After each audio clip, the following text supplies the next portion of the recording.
What was my life like before the assault?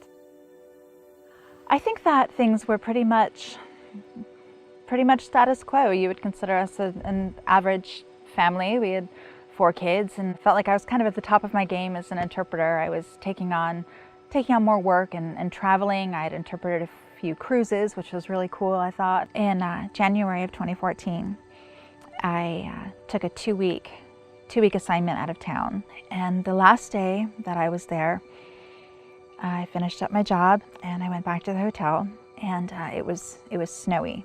I made it to my room and opened the door and dropped all my stuff inside and turned around to close the door, and there was a man in the doorway. He hit me in the head with a closed fist, and things went kind of fuzzy, and he dragged me back into the room and he raped me.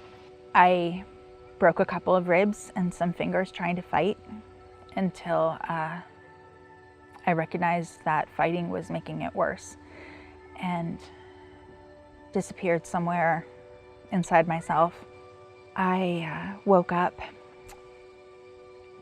hearing someone scream. I was in a stairwell outside of the hotel. I was wearing a broken bra, and that's it.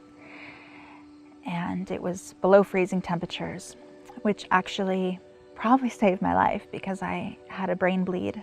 Life after the assault was very challenging. I did not bounce back quickly. I was not able to resume normal life the way it had been. 5 weeks after the rape, I was scheduled to interpret on a cruise. Day 2, I'm sick, dysentery. I wasn't getting better. The one head doctor, she said, "Is there a chance you could be pregnant?"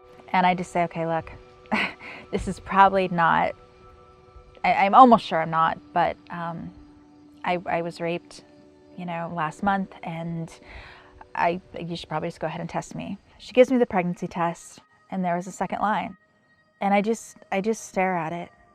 We made a stop in Cartagena, Colombia, and I was taken to this, looked like a little garage, this little hospital, and I had a translator with me who I did not need, because as soon as they put that ultrasound in, there was a little pea, and I've seen those little peas before, and that little pea was my son.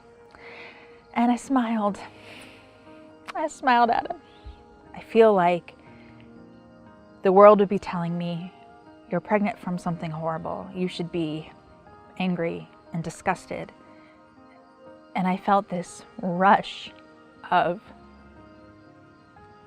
fierce protectiveness over this baby. And I remember just putting my hands on my stomach and saying, like, I have to tell my husband. I have to tell my husband. And I said, I'm pregnant. And there was just a hair of a pause, just a split second. And he said, "Okay." I said, "Okay."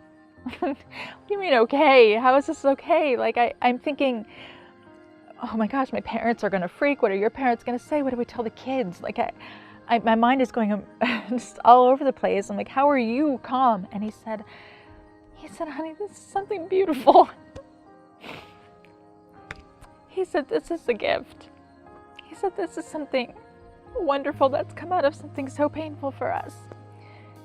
We love babies." And I said, "Yeah, we love babies." And he said, "This is gonna be awesome." I said, "Okay." He said, "We can do this. We can do this, Jay. We can do this." I said, "Yeah, we can do this."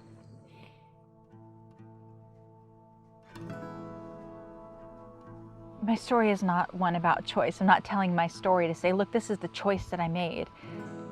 I'm talking to emphasize the humanity of my son. He's a reminder that God is still on the throne, and that good still wins out over evil.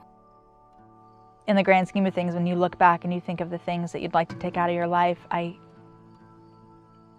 couldn't ever take back what happened to me, because it would mean not having him.